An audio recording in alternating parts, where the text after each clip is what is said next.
Los 7 espías extranjeros que se infiltraron en México para sacar información confidencial. Bienvenidos Nopal Brothers y Nopal Sisters a este nuevo video del Nopal Timestamps. Mi nombre es Marvin Lara y hoy te voy a hablar de un tema bastante inquietante: las veces que México ha padecido de espionaje de parte de otros países y los casos más famosos de estos dobles agentes que se infiltran en las altas esferas para sacar información confidencial. Pero eso no es todo, pues de quienes obtenían la información fueron nada más y nada menos que de políticos importantes o empresarios.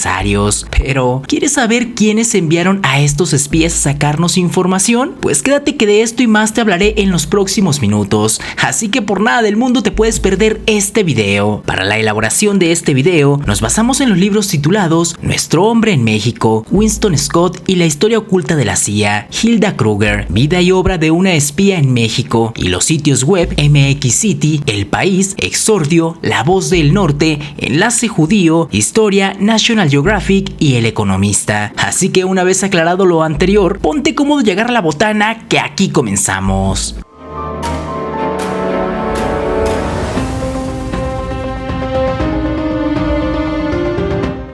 Número 1. Felix Sommerfeld, el alemán que se infiltró en la Revolución Mexicana. Este espía nació en 1879 en Alemania, en un hogar judío de clase media. Estudió ingeniería minera en Berlín. En 1900 se unió al ejército alemán y en 1902 viajó a Estados Unidos y de ahí a México, estando en Sonora y Durango hasta 1905. Entre 1906 y 1908, aunque no se sabe con certeza, es posible que haya regresado a Alemania y recibiendo capacitación en el servicio secreto de Berlín. En 1908, de repente ya estaba trabajando como ingeniero de minas en Chihuahua, aunque al parecer ya era informante del gobierno alemán. Ahí conoció la rebelión y el movimiento anti-reelección dirigido por Francisco I. Madero, y en 1910, cuando estalló la revolución, Sommerfeld decía trabajar para la agencia de noticias AP News, donde presentaba informes de inteligencia para el gobierno alemán. En 1911, al finalizar el gobierno de Díaz, Sommerfeld se unió a Madero como asistente personal y después como jefe del Servicio Secreto de México, dirigiendo así la mayor organización de servicios secretos extranjeros que haya operado en suelo estadounidense. En 1914, Sommerfeld comenzó a trabajar para Francisco Villa, ayudándole a conseguir equipo militar de Estados Unidos, y después se mudó a Nueva York y de ahí ayudó al pueblo alemán a cruzar equipo de ataque a México y entregando informes a Alemania. A pesar de ser un espía, ayudó a la formulación de estrategias frente al conflicto con Estados Unidos. Se registraron visitas de Sommerfeld a México en las décadas de 1920 y 1930. Sin embargo, a partir de ahí no se supo nada más de él. Número 2. Hilda Kruger, la espía que sedujo a un expresidente. Hilda Kruger nació en 1912 en Alemania. Se volvió actriz sin lograr mayores éxitos, hasta que tuvo una relación muy cercana con el Tercer Reich, y por este abandonó a su esposo judío y comenzó a trabajar para su servicio de espionaje. De esta manera, logró tener conexiones importantes a nivel económico y político en Estados Unidos y México, obteniendo información muy importante y valiosa para ser entregada de manera confidencial a la Abwehr, que era la organización de inteligencia militar alemana que estuvo operativa de 1921